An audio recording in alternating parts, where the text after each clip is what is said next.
For assessment task 3, I was assigned 3 students who each wanted to improve their own personal mountain biking skills.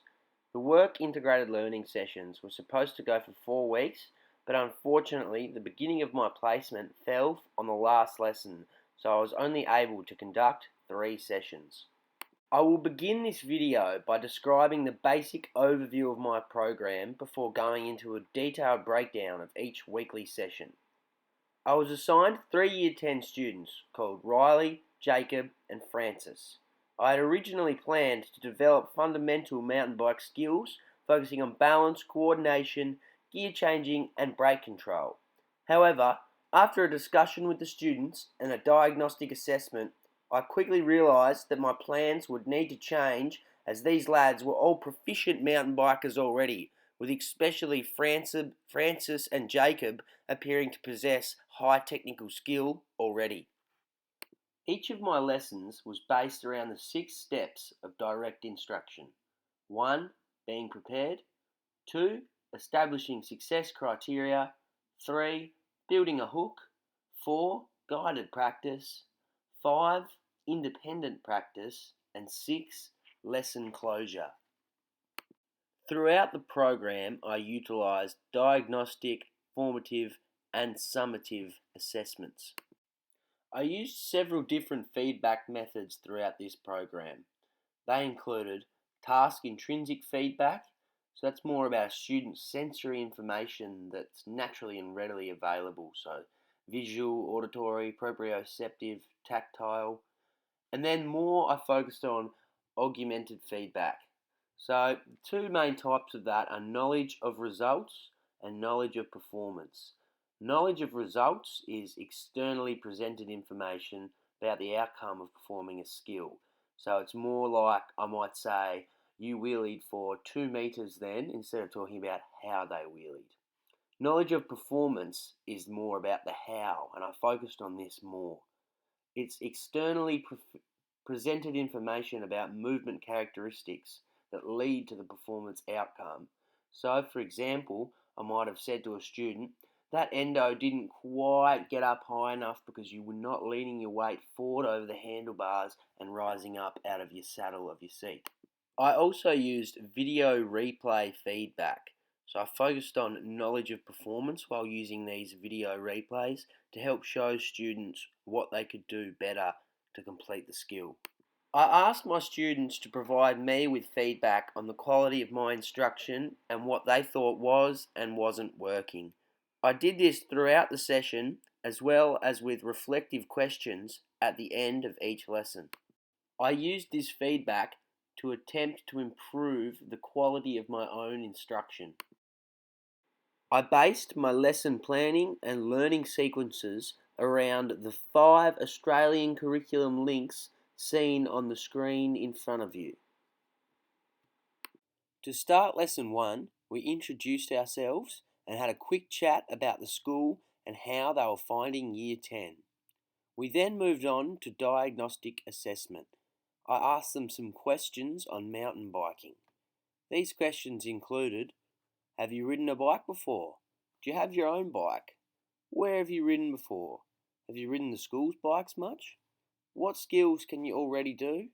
And have you thought about what skills you might like to learn? Once this was done, we read over the sheets they had written about the aims they might have for this program. After the questions and read through of sheets, it was clear that all 3 had spent considerable time on a mountain bike, with especially Jacob and Francis both highly confident in their own abilities. It was clear to me that these sessions would be more advanced than I first thought. I had all 3 students set themselves SMART goals before we left the classroom. I made sure to explain the specific, measured, achievable, realistic and timed concepts before I got them to create these goals. Depending on progress, these goals were open to extension or adaptation. Before beginning our riding, we had a discussion on bike safety.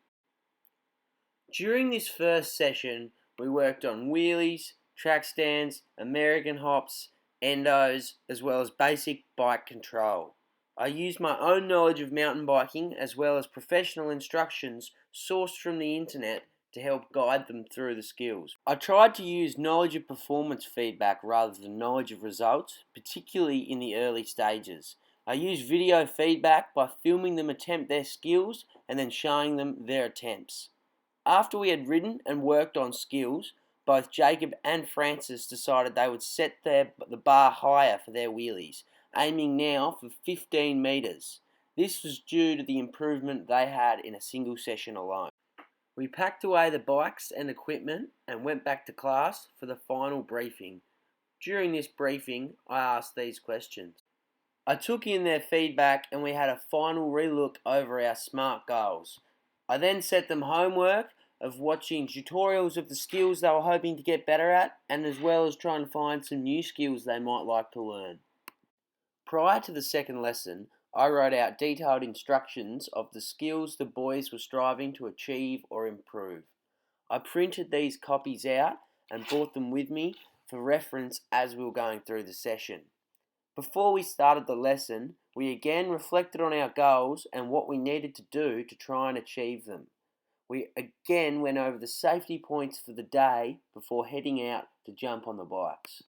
I set up an obstacle course this lesson that required the boys to attempt all of the skills they were striving to improve and achieve.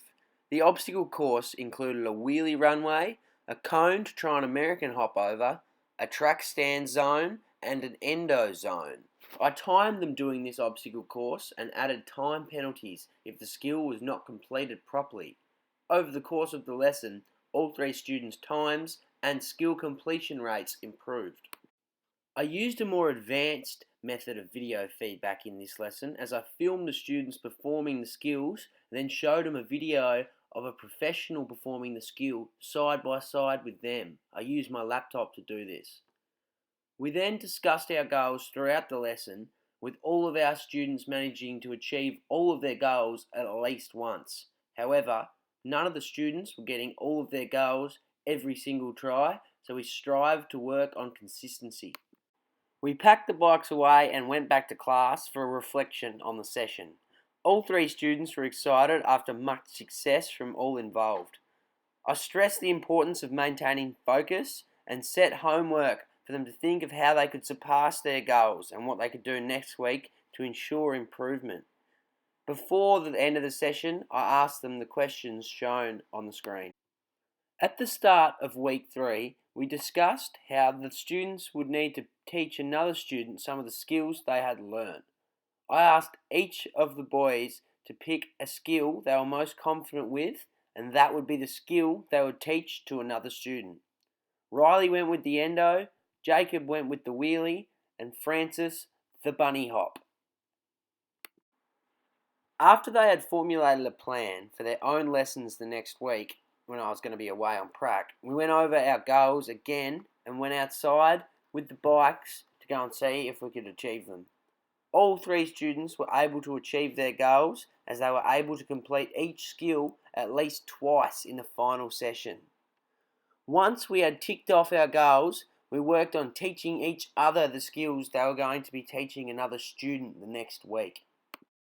Knowledge of performance was easily the most effective type of feedback I used during this program.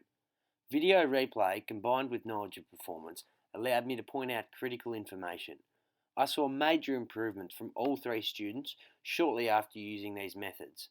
The notion of knowledge of performance providing more info and being more effective than knowledge of results is also commonly noted in scholarly literature, such as the above study. I gave my students mainly terminal augmented feedback, which is providing the feedback directly after the skill has been completed. Often after this feedback was given, I would get them to immediately retry the skill. I would encourage them to use the given feedback to break the skill into steps to form a plan of action. It is unfortunate that I was unable to attend the final week of this program. The students teaching other students the skills they have learned is an excellent summative assessment. It would have not only showed me their learning, but it would have served as an excellent indicator of how effective my own teaching practices were. I could have used information gathered from this to mould my future teaching methods.